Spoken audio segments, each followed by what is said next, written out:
कांग्रेस के वरिष्ठ नेता और पूर्व मंत्री पीसी शर्मा ने मध्य प्रदेश की शिवराज मोहन सरकार और बीजेपी पर गंभीर आरोप लगाए। उन्होंने कहा कि प्रदेश में कानून व्यवस्था पूरी तरह बिगड़ गई है और प्रशासन निष्क्रिय है। शर्मा ने चुनाव आयोग पर मतदाता सूची में गड़बड़ी के आरोप लगाए और कहा कि नए मतदाताओं के नाम जोड़े नहीं गए।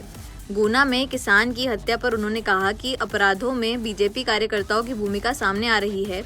इसके साथ ही इज्तिमा को लेकर बोले कि बीजेपी के पास अब कोई मुद्दा नहीं बचा, इसलिए धर्म की राजनीति कर रही है। साथ ही दवा कांड और जंगल राज पर भी सरकार को घेरा।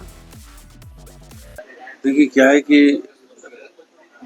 ये जो बने भी हैं उनमें ही कानाफूसी चल रही है कि वो अब मंत्रियों को मुख्यमंत्री से मिलाएंगे।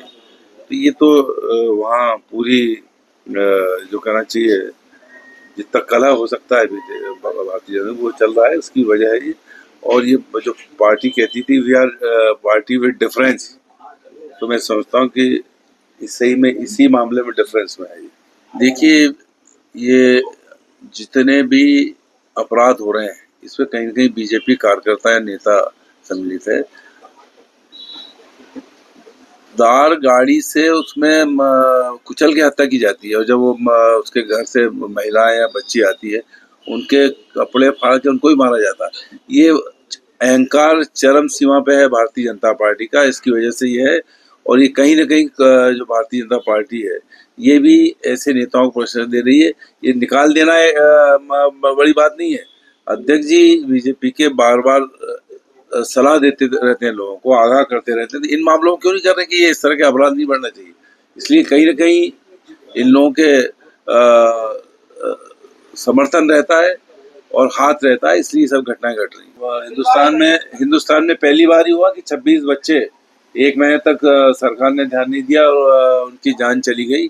नागपुर के डॉक्टर अग्रवाल ने 7 सितंबर को कह दिया था कि ये दवा गड़बड़ नहीं देना चाहिए और सरकार ने संज्ञान लिया। 7 अक्टूबर 1 महीना पूरा लगा।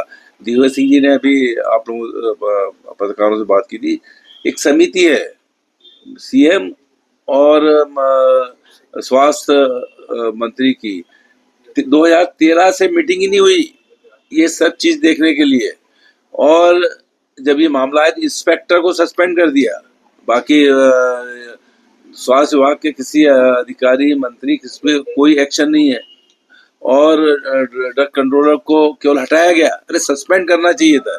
ये तो हत्या है सीधी सीधी, इसमें कोई एक्शन मैं समझता हूँ कि जो लेना चाहिए सरकार ने नहीं लिया और न ही मुआवजा उन 26 परिवारों को दिया है। ये सीमा सालों साल से है और ये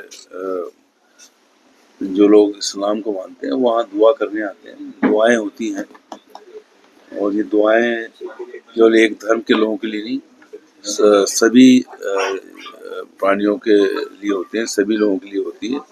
तो मैं समझता हूँ कि बाकी जो सीसीटीवी कैमरे बाकी जो सुरक्षा है, तो मैं समझता हूँ कि उनको हिंदूवादी संगठनों को शक है कि सरकार और एडमिनिस्ट्रेशन सक्षम नहीं है सब करने में।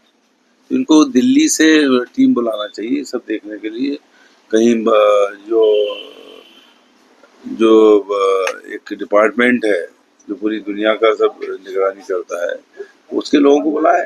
अगर मध्य प्रदेश की सरकार मोहन यादव जी पे या किस एडमिनिस्ट्रेशन पे पुलिस पे अगर उनको नहीं है एतबार तो वहाँ से बुला लें। दिल्ली से इन्हीं की सरकार है, डबल इंजन की सरकार लग रहा है जैसे है मजहबी सियासत लगातार कर रहे हैं। ये इनके पास कुछ चीजें हैं नहीं, हिंदू मुस्लिम मजहबी या फिर दलित अगड़ा हिंदुस्तान पाकिस्तान 3-4 चीजें हैं, इस पे खेल रहे हैं लेकिन ज्यादा दिन तक नहीं खेल पाएंगे।